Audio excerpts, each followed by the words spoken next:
Buenos días a todos y todas. Bienvenidos al Departamento de Administración de la UAM Azcapotzalco. Estamos en la sala Héctor Núñez y Ruiz Nostroza. Continuamos con la segunda sesión de este cuarto día de trabajo del primer coloquio internacional Teoría Social, Teoría Crítica y Administración, el cual es organizado desde el área Estado, Gobierno y Políticas Públicas aquí en el Departamento de Administración. Continuando con los trabajos del día de hoy, tenemos la fortuna y el privilegio de que nos acompañe el doctor Guillermo Dornelas Cámara, un colega brasileño, ¿no? Que pertenece a la Red Pilares, pertenece a la REOL, ¿no?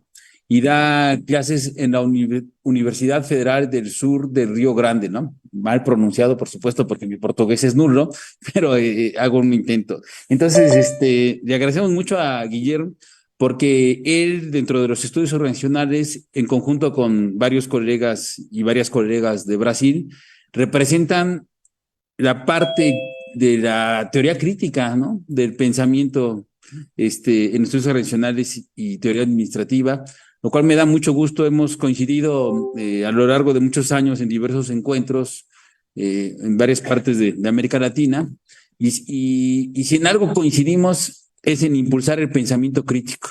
Eso nos une fraternalmente, creo, y me siento muy contento en el privilegio absoluto de que esté aquí.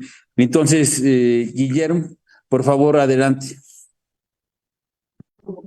Muchas gracias, doctor Carlos Juan, por la invitación, doctora Susana, doctor Rodrigo también, por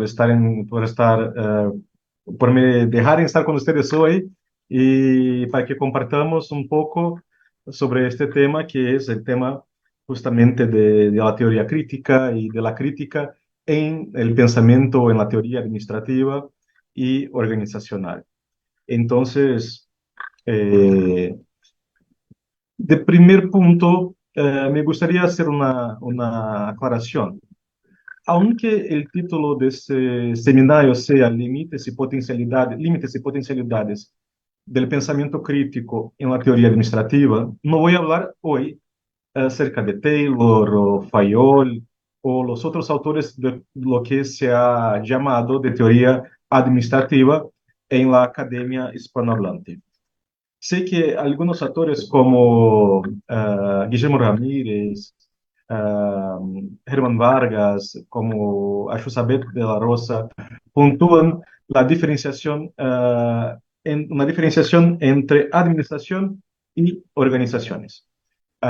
Y esta diferenciación estaría ahí ubicada en la definición, en el objeto de trabajo, en la perspectiva identitaria, en los problemas percibidos, los conocimientos generados y también las influencias teóricas que permiten diferenciar una naturaleza disciplinaria tanto de la administración como de los estudios organizacionales. Diego González Miranda plantea, y ahí lo hace basado en Eduardo Ibarra Colado, que los estudios organizacionales nacen como un campo de estudio que aspira a superar o a matizar los imperativos positivistas y reduccionistas impuestos por la teoría de la organización y la teoría administrativa. Los estudios organizacionales entonces serían para él un espacio de conocimiento particular que se presenta con características contrastantes respecto de las teorías que gozan de mayor reconocimiento institucional. Es una manifestación de eso que en este campo de conocimiento no hay una intención de llegar a convertirse en una gran teoría. Los estudios organizacionales no ofrecerían una gran teoría de la organización, sino que por el contrario busca adentrarse en el conocimiento particular de una realidad organizacional específica a partir de sus análisis de las ciencias sociales y con una postura crítico-comprensiva. Y ahí subrayo yo lo que él llama de crítico comprensivo.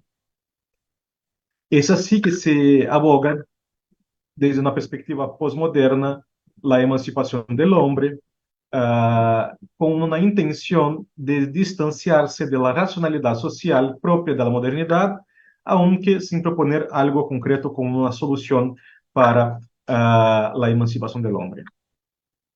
Hoy yo no voy a me detener en esta diferenciación, la mantengo en suspenso, porque entiendo que sí hay diferencia entre lo que llamamos de pensamiento administrativo y pensamiento organizacional, y que no es posible una teoría crítica, y estoy de acuerdo con ellos, uh, no es posible una crítica, de hecho, por dentro de la teoría clásica de la administración.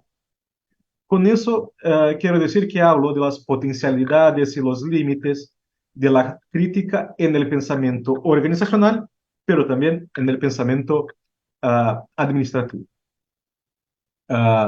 Además, diferente de González Miranda, pienso que ni todo el campo de los estudios organizacionales es crítico. Y lo que vamos a ver hoy es un poco de estos límites de lo que es la crítica o el mainstream de la crítica, si así lo quieren, en el campo de los estudios organizacionales y de la administración. Ni mismo todo que es analítico y no tiene, ni mismo todo que es analítico es crítico. Tampoco ni todo que es analítico tiene intención de intervenir o de cambiar la realidad. Por eso tengo ah, algunos apuntes que les presento hoy ah, en esta presentación sobre lo que es la crítica, lo que es la crítica en el campo del pensamiento administrativo y organizacional y por dónde podemos caminar. Creo que esta es la ruta que tomaré yo hoy. ¿Se puede pasar, por favor, el slide? Gracias. Primero, entonces, en el campo de lo que llamamos de teoría organizacional y teoría administrativa, o de la administración y los estudios organizacionales, es un campo dominado con la hegemonía del management, de la gestión. La gestión es un conjunto de conocimientos que desde Taylor ha utilizado la ingeniería, la psicología, la sociología, la psicología organizacional, la ciencia política de cierta manera también, con el objetivo de asegurar el control sobre los trabajadores y aumentar la eficiencia empresarial o organizacional. Entonces, esta es una definición del management que tenemos que tener en cuenta, porque la más grande parte de lo que llamamos de teoría organizacional, de estudios organizacionales y de administración está aún planteada teniendo como punto de partida y como horizonte el horizonte del management. El management es una práctica, como dice Peter Drucker. La gestión no es ciencia ni arte, es práctica. Entonces, hay un carácter que es eminentemente práctico de lo que es la gestión. La gestión se perfecciona en la práctica. Toda la teoría que se desarrolla en el campo académico, en la academia de nuestro campo, es una teoría que se vuelve para la práctica. Entonces tenemos en cuenta ahí una relación muy próxima entre lo que es lo teórico y lo que es el práctico. El teórico, él no existe solo para analizar o para comprender mejor un fenómeno, sino que para convertirse en alguna práctica. Entonces, cuando pensamos en esa diferenciación que hacen algunos autores de que la administración y la teoría organizacional están se vuelven para la práctica y que los estudios organizacionales se vuelven para el análisis, estamos hablando de una decisión que es puramente artificial, porque mismo en los estudios organizacionales lo que vemos es una secuencia de teorías que se vuelven a la práctica y comprenden un fenómeno, comprenden una realidad para ah, perfeccionar, para incrementar la eficiencia, para generar eficacia organizacional y así dejan de ser puramente comprensivos o puramente simbólicos para generar un conocimiento que altere, que cambie la realidad. Ah, la Academy of Management tiene como una visión suya inspirar y proporcionar un mundo mejor a través de la enseñanza del management. Miren ustedes qué bonito. Crear un mundo mejor a partir de la enseñanza del management. Y lo que enseña el management, justamente como dice el profesor brasileño Bertero, o como dice Chenhad, es asegurar el control de los trabajadores y aumentar la eficiencia organizacional y empresarial. ¿Quién son los trabajadores? Nosotros, todos que estamos aquí. Entonces, es nuestra tarea ponernos a la disposición del management para que se perfeccione la práctica del management y así crear un mundo mejor. ¿Para quién? Para quien detiene los mecanismos de control, para quien detiene los medios de producción, para quien detiene los recursos financieros, para quien domina y explota la naturaleza, las generaciones ancianas, para quien amenaza la niñez, para quien organiza todos esos mecanismos que nos llevan hoy al cambio climático. Entonces, hay una contradicción ahí. Y en esta contradicción, ahí puede pasar por favor el slide, tenemos un espacio que se llama Critical Management Studies, estudios críticos de la gestión. Y este espacio que está tanto en la academia de marketing, perdón, academia de management de los Estados Unidos, también está en Europa, en los International Critical Management Studies Conference, que se pasa cada 2 años en el Reino Unido. Entonces, tenemos ese espacio del Critical Management como un foro para presentar análisis críticos de las prácticas de gestión establecidas en la corriente principal en los órdenes económicos y sociales que rodean a las organizaciones y empresas. Nuestra premisa es que las características estructurales de la sociedad contemporánea alientan a las organizaciones y a sus miembros hacia la dominación y la explotación. Entonces, la tarea que se propone a sí misma este foro de Critical Management Studies es justamente ser un espacio para analizar críticamente la gestión y hacer lo que con eso. Vamos a ver lo que se propone hacer para la gestión los teóricos, los académicos que se dedican al critical management. Adelante, por favor. La crítica del CMS nace en el contexto anglosajón.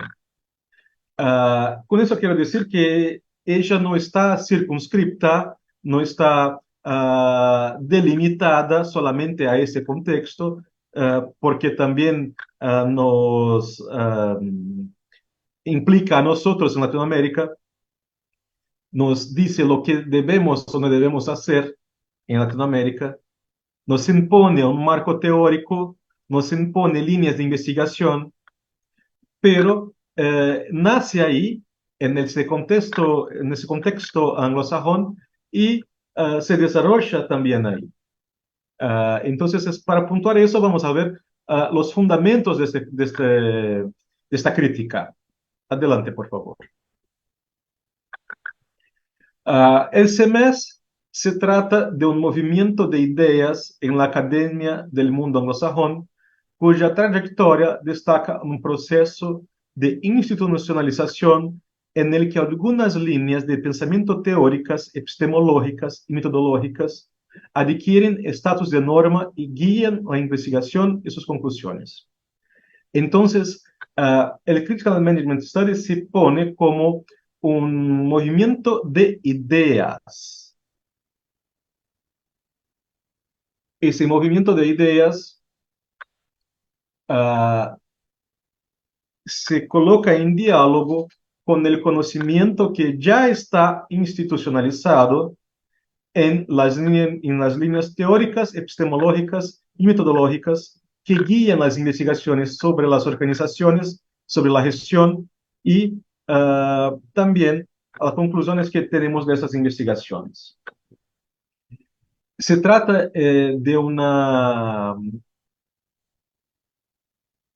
frente aún, de cierta manera, novedosa, aún no institucionalizada, que intenta reunir el conocimiento crítico en este abordaje. Adelante, por favor. Los argumentos seminales del CMS son reunidos en algunos libros y ahí les pongo las capas de estos libros principales y por autores como Alveson y Wilmot. Los argumentos de CMS son de reevaluar el concepto de emancipación que han desarrollado los filósofos, los sociólogos, la Escuela de Frankfurt y otros defensores de la teoría crítica, a la luz de las críticas recientes realizadas por el postestructuralismo, especialmente por Michel Foucault. Con eso, ellos traen una visión de que el concepto de emancipación es aún necesario, pero hay que actualizarlo porque la realidad del contexto organizacional hoy es distinta del contexto organizacional y del contexto de creación de esas teorías en los años 30, cuando 1920, 1930, 1940, cuando la Escuela de Frankfurt se formó y desarrolló esto que llamamos de teoría crítica. Sobre lo que es la teoría crítica, vamos a avanzar un poco en la secuencia. Entonces, una actualización de este concepto de emancipación es lo que proponen ellos como microemancipación. La microemancipación se presta atención a actividades, formas y técnicas concretas que no solo son medios de control, sino también objetos y facilitadores de resistencia y, por tanto, vehículos de liberación. Entonces, ellos buscan en las organizaciones, en las prácticas organizacionales, en los procesos de organización, cómo es posible producir microemancipaciones mismo frente a los mecanismos de control, a los objetivos organizacionales y desde ahí ofrecer alguna posibilidad de emancipación para las trabajadoras y los trabajadores. Ellos reconocen que las organizaciones albergan elementos de opresión, es decir, oportunidades de emancipación que de diversas maneras están conectadas o son partes, son productos de un contexto más amplio. Sin embargo, este contexto más amplio no tiende a cambiar. Estos autores se basan un poco en la idea de que las grandes narrativas, como de la revolución, del socialismo, de las grandes huelgas de trabajadores, los sindicatos, no son más vehículos o instrumentos adecuados o capaces de realizar la emancipación. Entonces buscan la microemancipación o buscan la emancipación en estos pequeños espacios, en estas posibilidades, en los huecos que se encuentran en las organizaciones para generar alguna posibilidad de emancipación humana, mismo que sea una emancipación individual o de pequeños grupos. Adelante, por favor.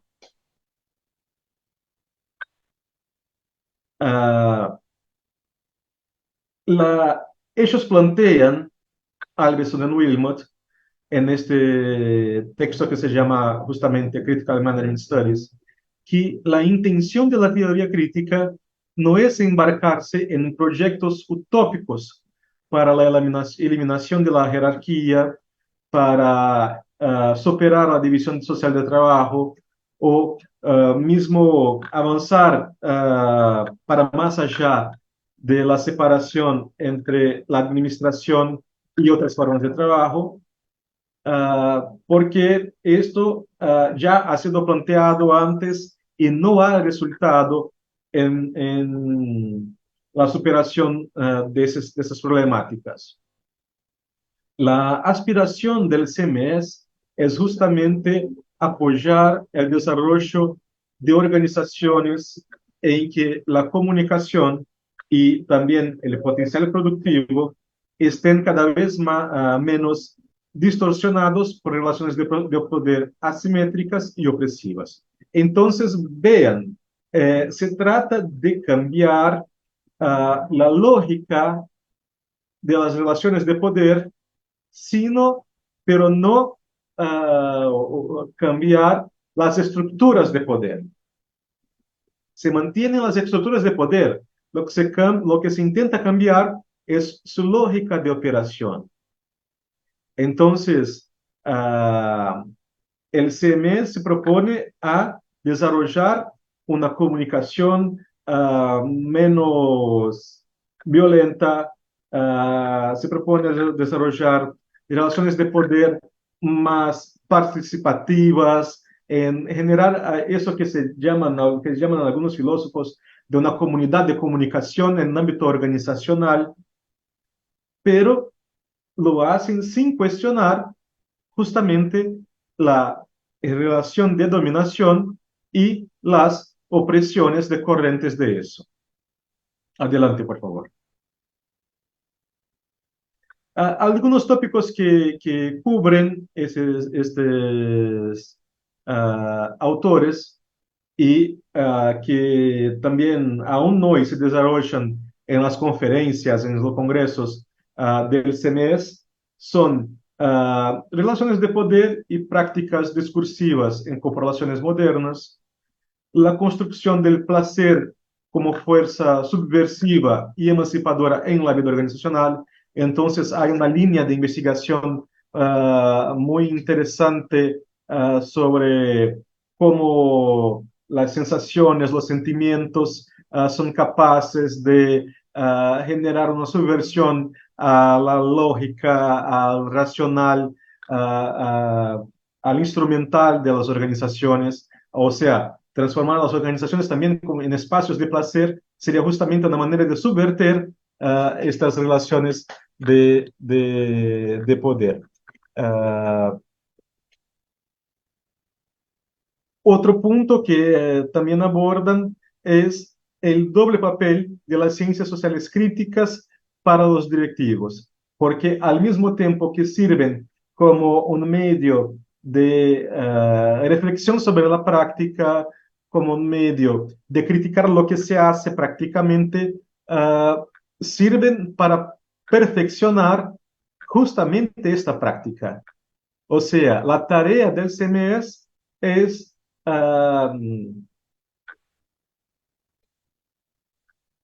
hacer una crítica para que la realidad, para cambiar la realidad sin cambiar las estructuras que determinan la realidad. Ah, Otro punto también es la naturaleza y la consecuencia de prácticas contables, de investigación de operaciones logísticas, de producción, la operación del marketing, la psicología organizacional, los sistemas de información. O sea, se crea una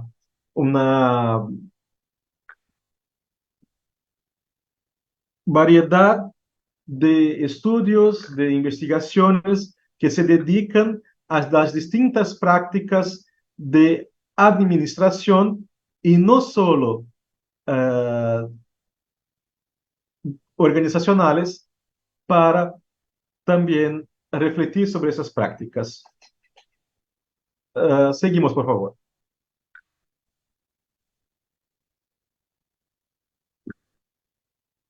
En esta agenda de los estudios del CMS, tenemos entonces ah, la tarea, si ellos se proponen una tarea de desarrollar una visión no objetiva de las técnicas de gestión y los procesos organizacionales. Se proponen también a exponer relaciones de poder asimétricas, a criticar los discursos a puerta cerrada, a reevaluar el sesgo de intereses compartidos y a evaluar la centralidad del lenguaje y la acción comunicativa. En este último punto es importante mencionar el aporte de autores como Habermas y sus comentadores, también Wittgenstein, sus comentadores, que de la psicanálisis también, algunos trabajos se dedican a apropiarse de estudios de Jacques Lacan o mismo de Freud para uh, puntuar ahí esta centralidad del lenguaje. Hay una vertente muy larga de autores que se basan en autores como Deleuze y Guattari, Michel Foucault. Entonces hay una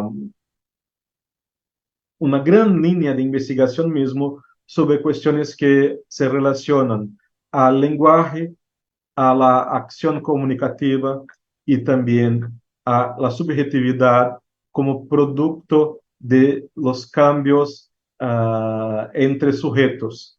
O sea, no el cambio de cosas, de mercancías, sino el cambio lingüístico, ¿no? Entonces, lenguaje y subjetividad están muy cerca, son cercanas y apoyan investigaciones que se interesan en exponer estas relaciones de poder asimétricas, estos discursos a puertas cerradas y ofrecen una visión no objetiva, una visión subjetiva, una visión desde elementos subjetivos sobre cerca de los elementos organizativos y las técnicas de gestión. Entonces, para estos autores, el pensamiento crítico podría ser apreciado mejor por aquellos que están más familiarizados con sus complejas características y aplican esas teorías, estas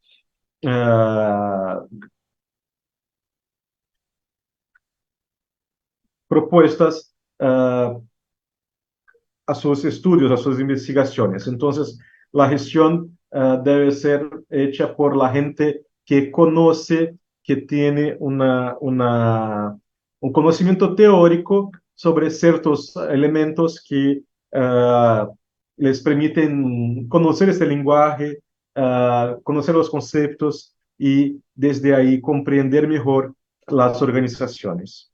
Adelante.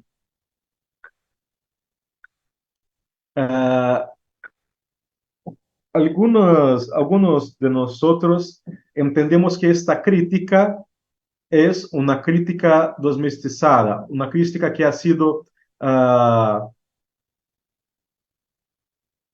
cambiada en una crítica más tranquila, más calma, más dulce y así también un poco más palatable. Adelante, por favor. En ese aspecto, Marisé Simisowski ha escrito un artículo que se llama justamente Crítica a la crítica domesticada y en ese texto apuntan que las críticas en el CMS son un aspecto pragmático marcado por el deseo de mejorar las prácticas de gestión y ser aceptado como parte de la corriente principal.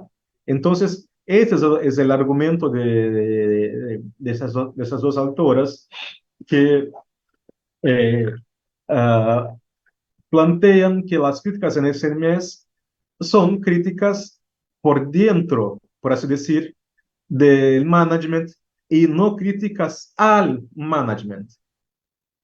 No se critica al management, sino que se critica las prácticas del management desde los presupuestos del propio management. O sea, los presupuestos del management, la dominación económica, la opresión de diversas maneras, de género, étnico-racial,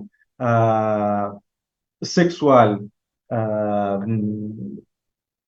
y de tantas otras órdenes, no son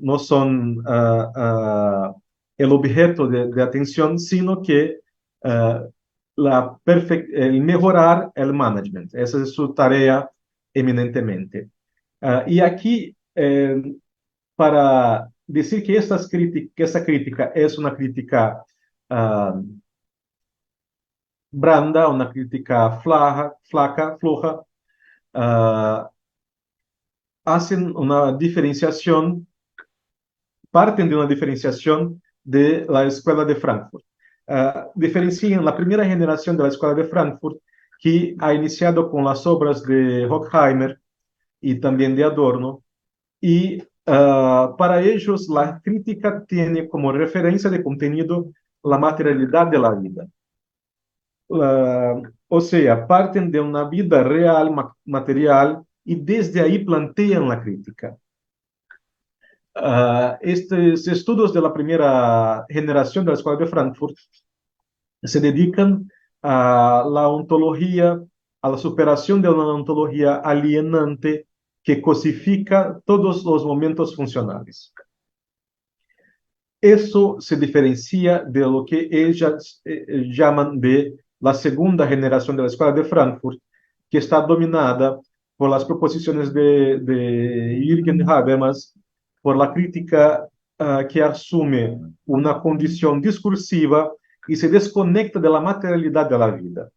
Se hace un giro discursivo que se encuentra una visión optimista de los resultados del capitalismo tardío, de alguna manera como si el capitalismo tardío liberase a las personas, liberase a los pueblos del trabajo y así les ofreciesen más tiempo para hacer otras cosas. O este capitalismo tardío desarrolla un lenguaje que permite acceder a una comunidad de comunicación más amplia que está orientada o con el guión del mercado. Entonces, el mercado se convierte en un espacio donde se puede comunicar, donde las trocas se realizan, donde los sujetos intercambian entre ellos mismos y con eso permite generar una comunidad de comunicación. Entonces, esta diferencia entre la primera generación y la segunda generación de la Escuela de Frankfurt es muy importante para comprender la crítica que se realiza en el CMS como una crítica que está filosóficamente, sociológicamente, políticamente envasada en las cuestiones del lenguaje, de la subjetividad, porque no plantean a ellas mismas desde de una perspectiva material de la vida, sino de una perspectiva lingüística. Adelante, por favor. Seguimos.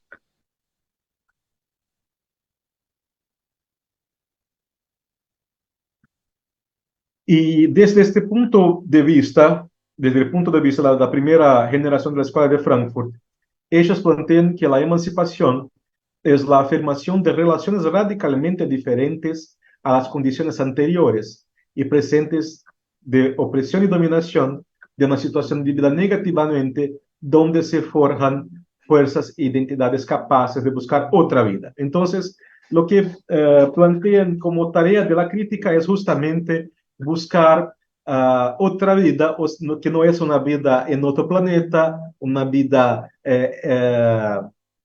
después de la muerte, una reencarnación o algo así, sino que la construcción, la producción de una otra vida desde los límites, la superación de los límites de esta vida que nos impone el capitalismo y la gestión como un instrumento de avance de este mismo capitalismo. Entonces, es esta emancipación que vamos a tener en cuenta para pensar en las potencialidades y los límites de la crítica en la teoría administrativa y organizacional. Adelante. Y planteo aquí entonces un otro punto de partida que no es el de CMS, que está mucho más cercano de nosotros, que conocemos más, que es el punto de partida del pensamiento social latinoamericano. Este pensamiento social no es un pensamiento que es una gran teoría cerrada, que tiene presupuestos, objetivos y fines comunes, sino que una agrupación de pensadores de distintas áreas de filosofía, de pedagogía, de economía, de administración, de psicología, de ciencia política, que desde aquí, desde nuestra América, desde nuestra parte del mundo, producen conocimiento sobre esta parte del mundo, sobre esta América. Y yo elegí para traerles hoy cuatro que son autores que yo considero incontornables para quien desea trabajar, producir conocimiento e investigar desde una perspectiva crítica. El primer de ellos es Enrique Dussel. Enrique Dussel es argentino, pero vive en México ya hace muchas décadas. Él nos propone un punto de partida de la crítica que es al mismo tiempo material y radical. Un minuto.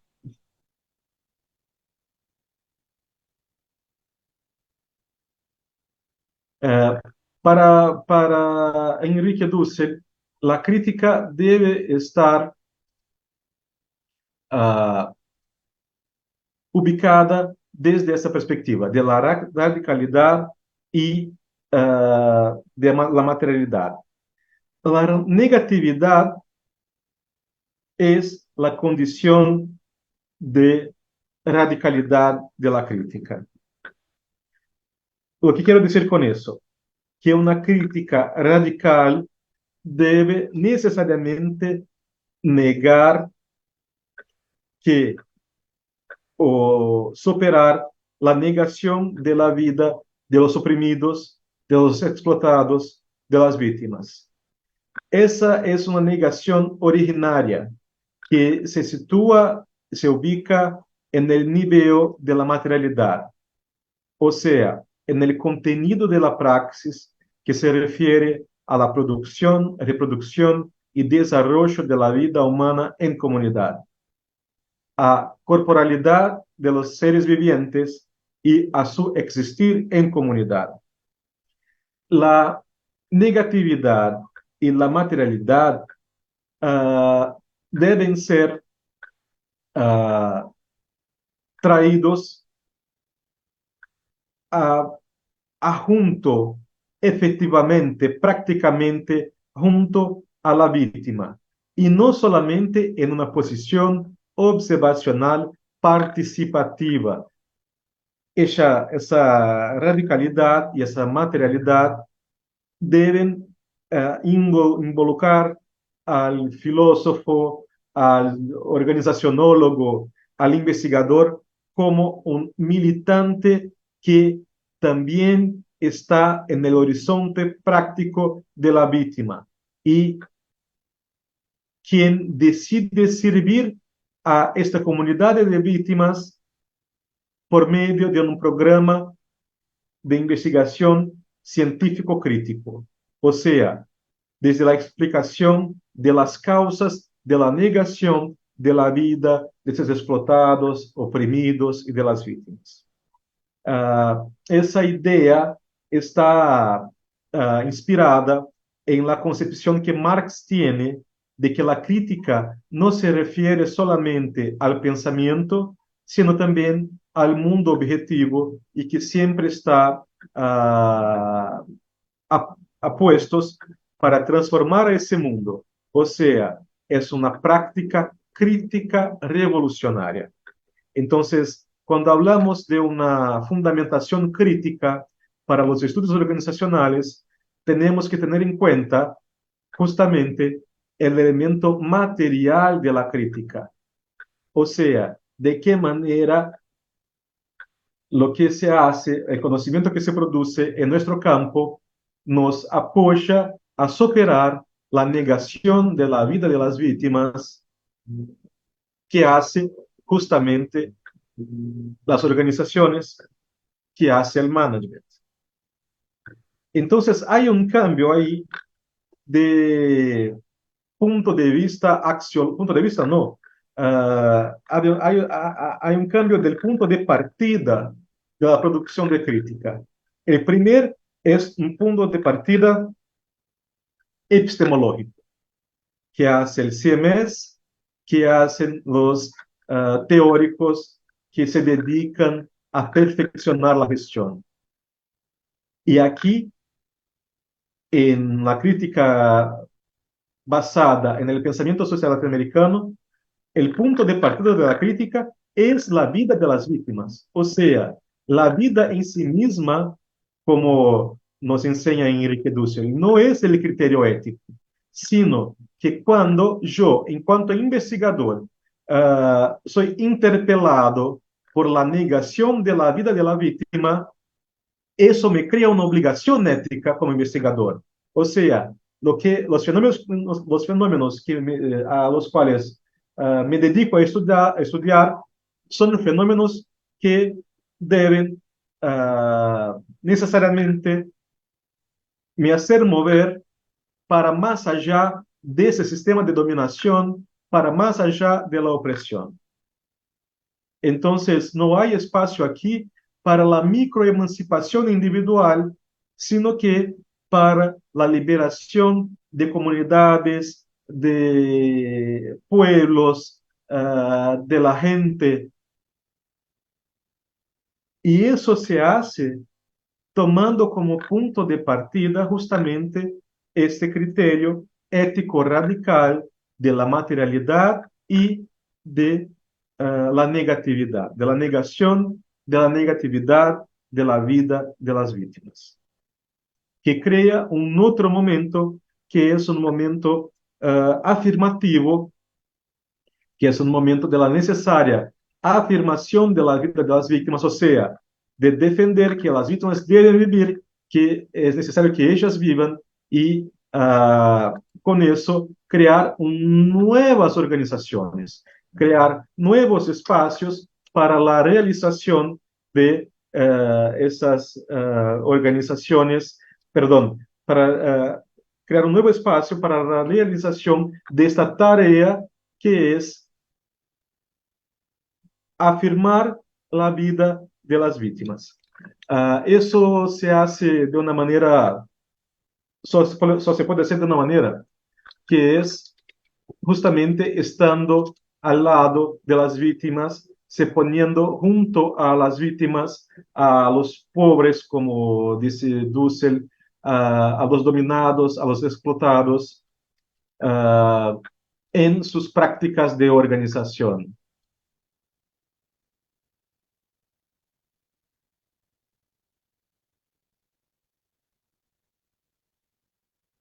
Ese aspecto militante de la investigación ya ha sido planteado largamente por el colombiano Orlando Fassborda, que tiene una producción teórica llamada de sentipensar, de una investigación sentipensante, que es justamente una investigación que se produce junto y al lado de las comunidades, de las víctimas, y esta sociología sentipensante Falsborda hace en investigaciones que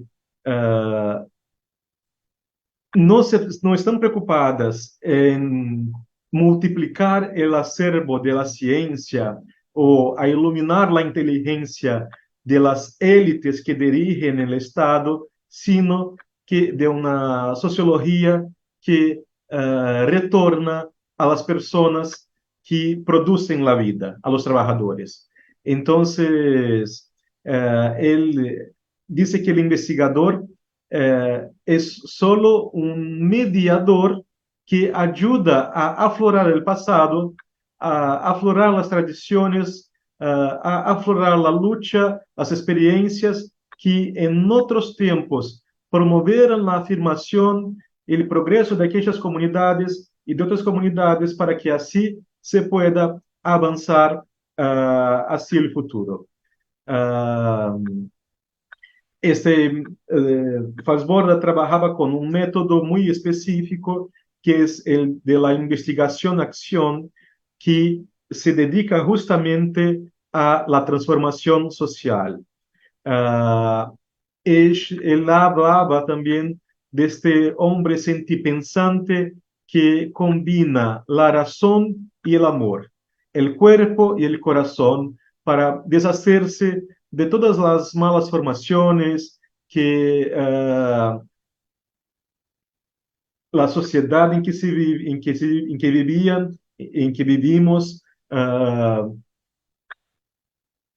crean desarmonías entre estos elementos y nos impiden de decir la verdad, de ver la verdad. Falsborda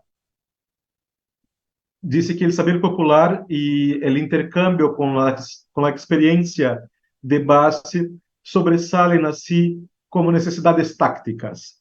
En sentido común y la formación de opinión pública basada en la conciencia de clase y consciente de su verdadera historia son elementos que deben considerarse seriamente por las posibilidades que ofrecen de crear y enriquecer una eventual ciencia del proletariado. La comprensión dialéctica de sujeto-objeto en la praxis va al corazón de este problema por cuanto toma en cuenta el desarrollo social y político de las masas. Como ya se sabe, sin las bases organizadas no es posible el cambio revolucionario y la construcción del futuro, ni tampoco sin ellas es posible la adquisición del conocimiento científico necesario para tareas tan vitales. Pero este conocimiento sigue siendo, mal que bien, la responsabilidad de los científicos. Evidentemente serán científicos más consecuentes, eficaces y productivos si mantienen el equilibrio, el ritmo y dialéctica de esta posición y si la organización política los estimula, acoge y respecta como tales. Entonces, Fasborda nos permite de una manera muy bonita comprender nuestra tarea en cuanto científicos militantes que están junto a las comunidades, que estamos juntos a los pueblos, a las luchas sociales para crear este conocimiento que sea útil al cambio de la realidad de los oprimidos, de los dominados, de los explotados. En una otra brecha, encontramos aí a Rui Mauro Marini. Rui Mauro Marini es brasileiro, pero vivió en México en exilio en los tiempos de la dictadura militar y ahí murió.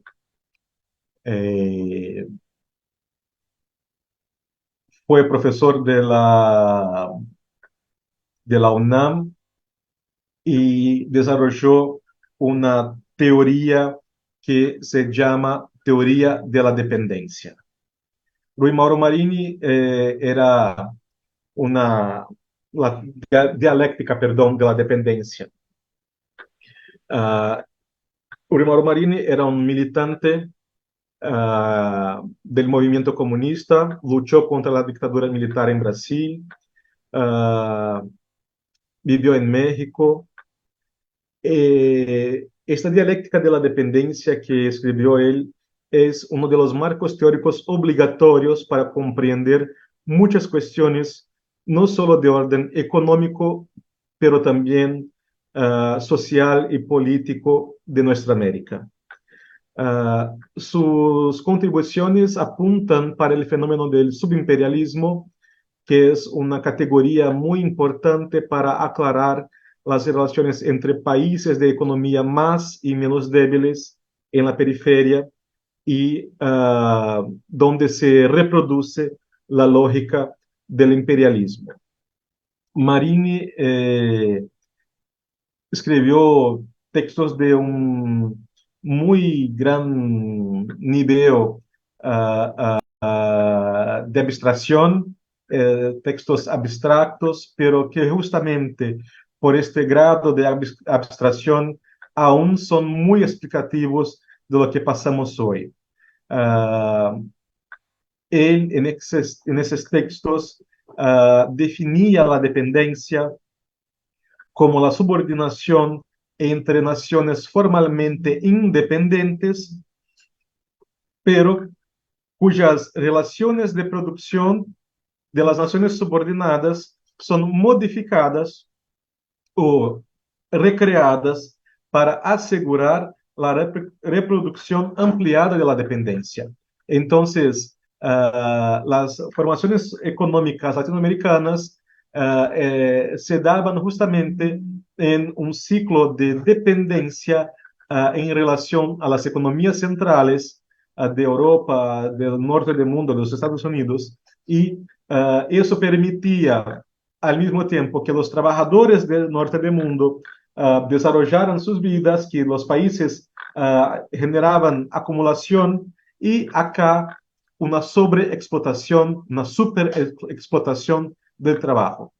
Para él, la superexplotación del trabajo es el núcleo duro que sustenta la dependencia, porque comprende las mediaciones entre la producción de plusvalía y la distancia entre el ámbito de la circulación del capital y de la producción, ampliando así algunas contradicciones sociales y de clase. El cuarto pensador que quiero traer hoy es Adolfo Sánchez Vázquez. Sánchez Vázquez es de español, pero vivió en México también. Es lo que llaman del filósofo de la praxis. Sánchez Vázquez escribió una tesis doctoral que se llama Sobre la praxis, que se convirtió en su libro más conocido, que es Filosofía de la Praxis. Y en este libro, Sánchez Vázquez habla justamente de la relación entre la producción de conocimiento, entre el conocimiento y la lucha social, las luchas populares. Sánchez Vázquez fue un gran filósofo, pero también un gran militante. Y en su desarrollo teórico escribió sobre estética, sobre crítica literaria, sobre filosofía, sobre la praxis eminentemente, pero también sobre ética. Y justamente ahora estoy involucrado en una tarea que es muy interesante para mí, que es de buscar en Sánchez Vázquez, en la ética de Sánchez Vázquez, algunos elementos, algunos aportes a los estudios organizacionales críticos de nuestra América. Entonces, creo que ahí hay aún mucho que desarrollar. Sánchez Vázquez habla también de una ética material, de una moral también material, porque no coloca la ética en la moral en una dimensión que unos podrían pensar que es ah, del teórico, del ideal, del intelectual, sino justamente la producción de este conocimiento en diálogo, en aproximación con la producción de la vida. Entonces, nos habla de una moral histórica, nos habla de una relación entre conocer la realidad, cambiar la realidad en una perspectiva de avanzarnos hacia un mundo donde valores como la fraternidad, la cooperación, la justicia social sean de hecho realizados.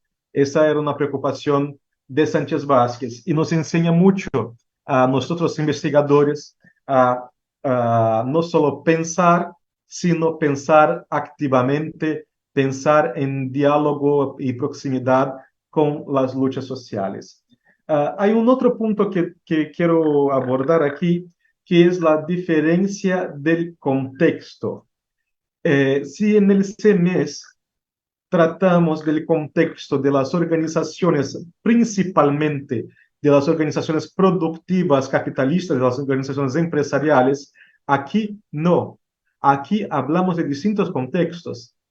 Son teóricos, son pensadores que nos enseñan cerca de comunidades, de pueblos, de procesos de lucha social, de protestas, de huelgas, de la lucha campesina. Entonces, eso nos hace mirar también hacia otros objetos. Si en el marco de CELMES se plantea la microemancipación dentro de las organizaciones formales capitalistas, aquí nosotros estamos mirando a otras organizaciones. Si la organización es una mediación para realizar algo, las organizaciones que debemos mirar en una perspectiva radical, material y negativa, como dice Enrique Dussel, son los procesos de organización de las luchas populares, los procesos de organización de los movimientos sociales, de los trabajadores para superar justamente las condiciones de negación de la vida de nuestro pueblo. Y con eso creo que ya puedo encaminarme para el fin de mi presentación. Adelante, por favor, con los slides. Nos hace falta aún una producción de conocimiento original que se sustenta en autores y teorías de diferentes aspectos críticos del pensamiento social, respetando las formas de conocimiento sin subordinarse a ellas. Y es esta actitud la que nos permite desarrollar, crear e innovar la crítica, apropiándola de un contexto de origen. Entonces, no se trata aquí de simplemente repetir lo que dicen los autores, no se trata aquí de simplemente hacer de estos autores una profesión de fe, sino que de apropiarnos del conocimiento generado por esos autores para contribuir para el cambio de la realidad junto a los pueblos, a los luchadores sociales, a los trabajadores y a quien tiene su vida denegada en nuestro lado del mundo. Gracias.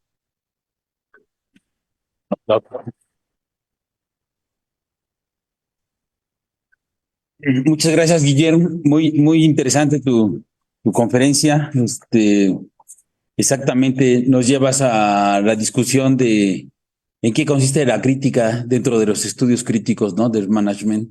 Y la propuesta tuya, junto con el gran equipo de trabajo que tienen ustedes allá en Brasil, es pues hay que revisar a los autores latinoamericanos, ¿no? Que han hecho han hecho una gran labor para ir replanteando el pensamiento crítico y se parte del tema de el contenido material de la vida. Ese es el gran tema, ¿no? Que Dussel creo que contribuye de manera muy clara a ello y tú lo has expuesto de manera magistral. Y y bueno, y nos invitas al final de cuentas a pensar desde el contexto latinoamericano, ¿no?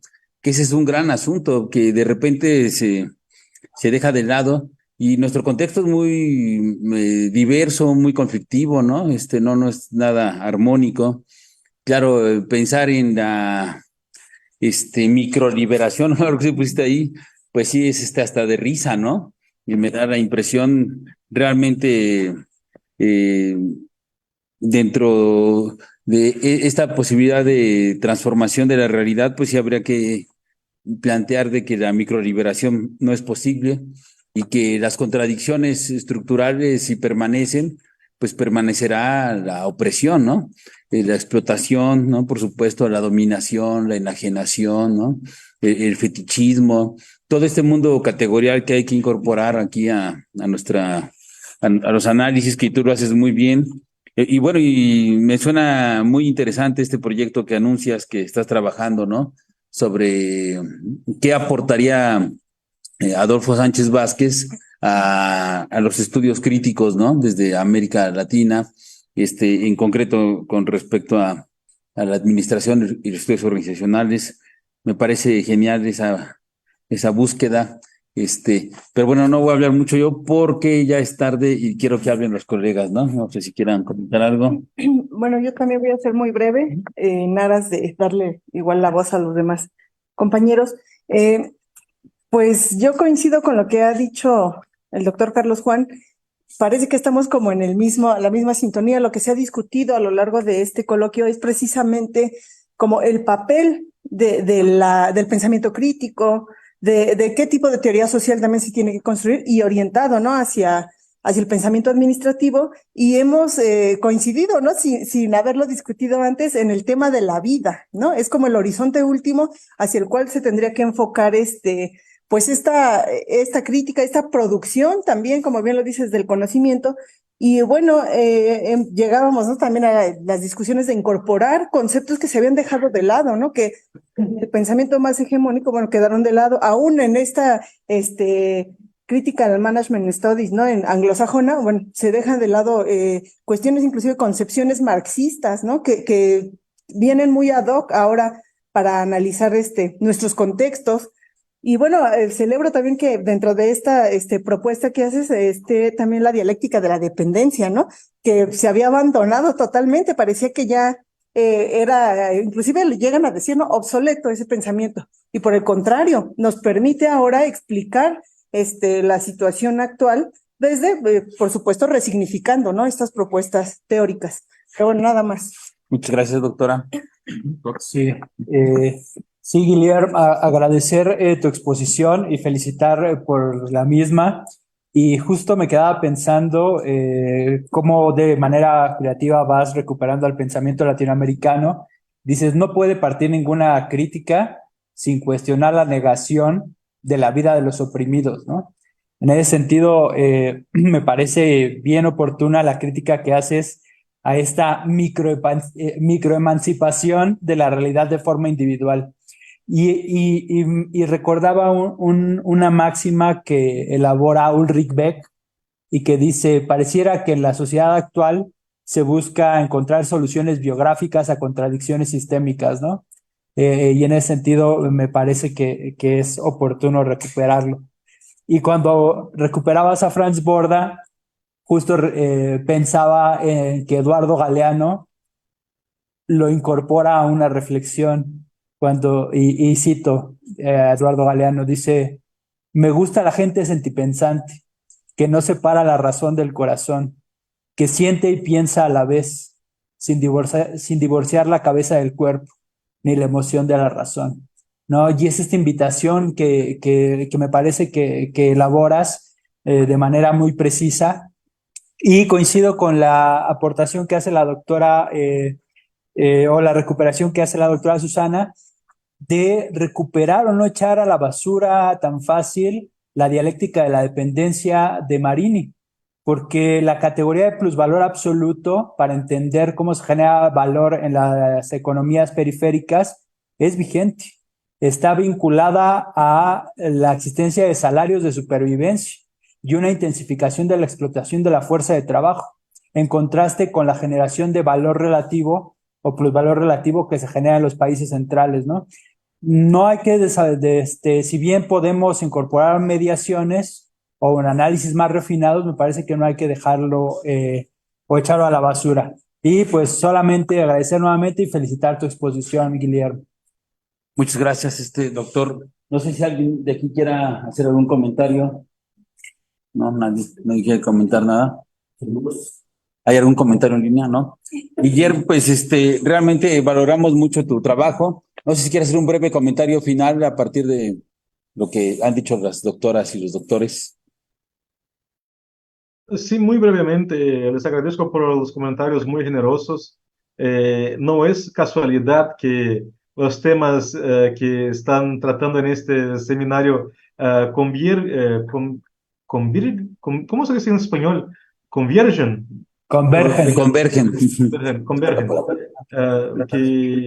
Porque en mi portuñol a veces hay como cosas que me desaparecen, ¿no? Palabras que son muy parecidas con portugués y cuando tengo dudas, pero pienso cómo se dice y es igual en portugués. Siempre me pasa eso.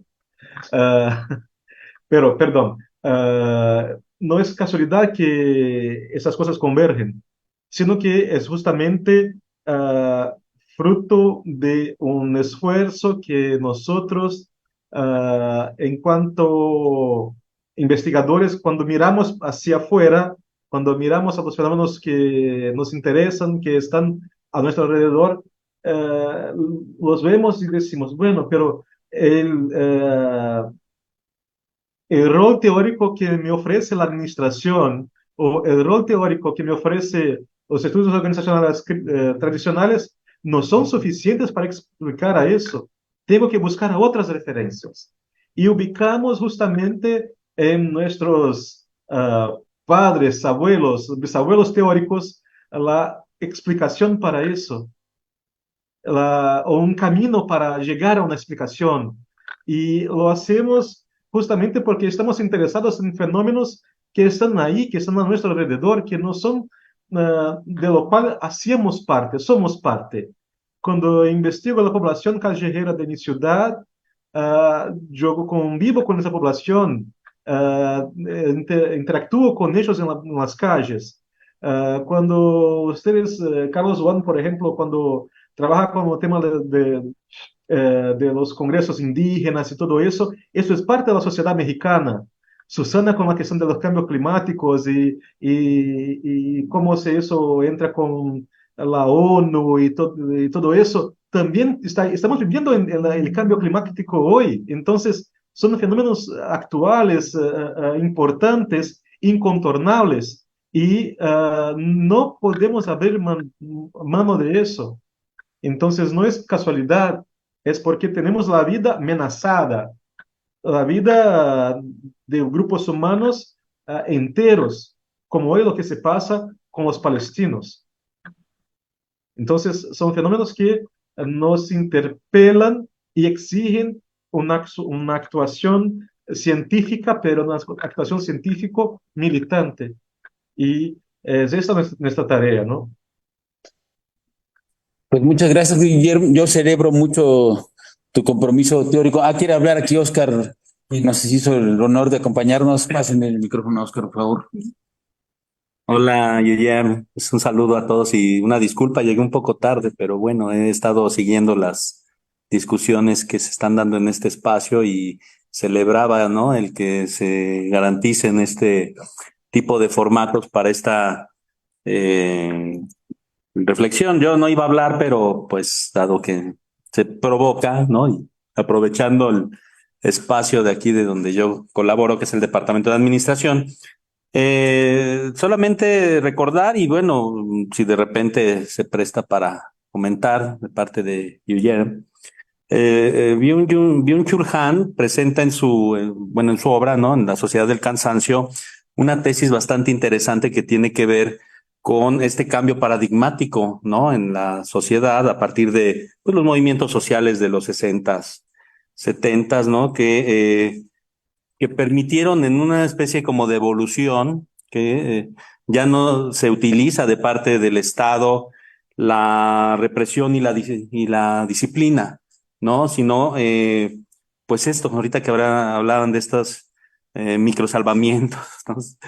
Microliberación, presenta en este nuevo formato una sociedad del agotamiento a partir de fatigar los movimientos, darles espacio a las minorías, ¿no?, incluso a los movimientos sociales revolucionarios, etcétera. Nosotros estaríamos quizás de repente ahí, ¿no? Somos en la amplia zona, en el gran continente de las discusiones, al menos en nuestro espacio, Guillermo, aquí en México, nosotros estamos emanamos de una comunidad que está sentada, a diferencia de ustedes, aquí en administración, ¿no? Nuestras escuelas de negocios producen este cambio y rompimiento y perfil crítico paradigmático desde los 80s. Pues nos convertimos en esa minoría dentro de este espacio hegemónico y Byung-Chul Han pues señala esto, ¿no?, que ya se permite, es una evolución de este sistema que incluso en ese mismo formato garantiza la reproducción del mismo. Y eso lo tenemos que hacer consciente, no solo, digamos, en la reflexión, sino en la propia cotidianidad de la enseñanza, ¿no? Nosotros nos acercamos mucho a este neohumanismo radical de Canadá, de Francia, ¿no? Con Chanlat, los hermanos Chanlat, con Dufour, con Omar Akhtouf, en torno a que pues no podemos evitar, ¿no?, estando en una escuela de administración, enseñar administración en el formato tradicional de las herramientas con su no neutralidad evidente, pero al mismo tiempo, y es más difícil por lo mismo, ¿no?, cómo se garantiza poner siempre al centro el carácter de lo más importante, que es lo humano y ahora lo ambiental, ¿no? Y entonces, bueno, yo no quería dejar pasar la ocasión para mostrar esta referencia desde la filosofía, ¿no?, que nos ubica en un contexto de participación como agentes, ¿no?, en el cual ya tenemos un espacio y lo ejercemos, ahorita lo estamos ejerciendo. Y esa es una parte también que tenemos que poner en la centralidad de lo que discutimos, el aspecto, a la manera de Garfinkel, de la etnometodología, de cómo nos pensando en estos temas, ¿no? Y bueno, si comenta algo, Guillermo, nos vemos pronto por allá. Muchas Sí, gracias. Oscar, le estamos esperando en Porto Alegre en un año casi. Hace falta poco. Yo no he leído todavía el texto ese de Sociedad de Cansancio, pero no, ya había escuchado de ese autor, pero aún no he leído y ya anoté para leerlo. Pero me parece que hay un tema que es muy importante, que es cómo nos ubicamos en este mundo que es el de la administración, de las escuelas de administración, y hacer crítica en ese espacio para más allá de la crítica domesticada, como la llama María Ceci, ¿no? Entonces, es una tarea difícil, no tengo respuestas para esta cuestión, desafortunadamente, porque tenemos sí que formar a nuestros alumnos para que estén listos a trabajar en administración, ¿no?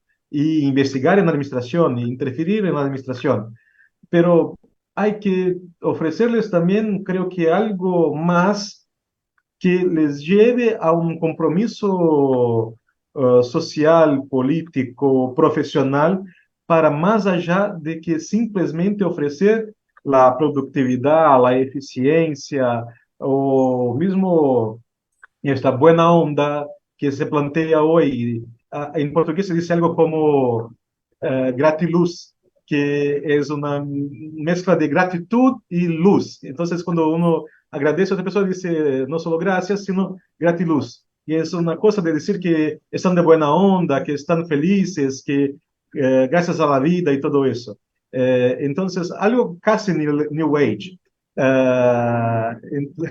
Entonces, para más allá de esto que crea mucha presión, que crea que es pesado, que nos deja sí, agotados, es necesario preparar estos estudiantes, esos futuros investigadores para algo más allá de eso. Y ofrecer estas lecturas, dar noticias de nuestras investigaciones en movimientos sociales y todo eso, también me parece importante para decir que, bueno, el mundo organizacional, empresarial, contemporáneo no es el límite del mundo real. El mundo real es más allá que eso. Con azúcar. Pues muchas gracias, Guillermo. Valoramos mucho tu presencia aquí en este primer coloquio internacional de teoría social, teoría crítica y administración. Para nosotros es muy importante la reflexión que hacen desde Brasil. Sin lugar a dudas son un pilar del pensamiento crítico latinoamericano, ustedes como grupo de trabajo y tú en lo personal. Entonces, un abrazo, estamos en contacto y pues un aplauso.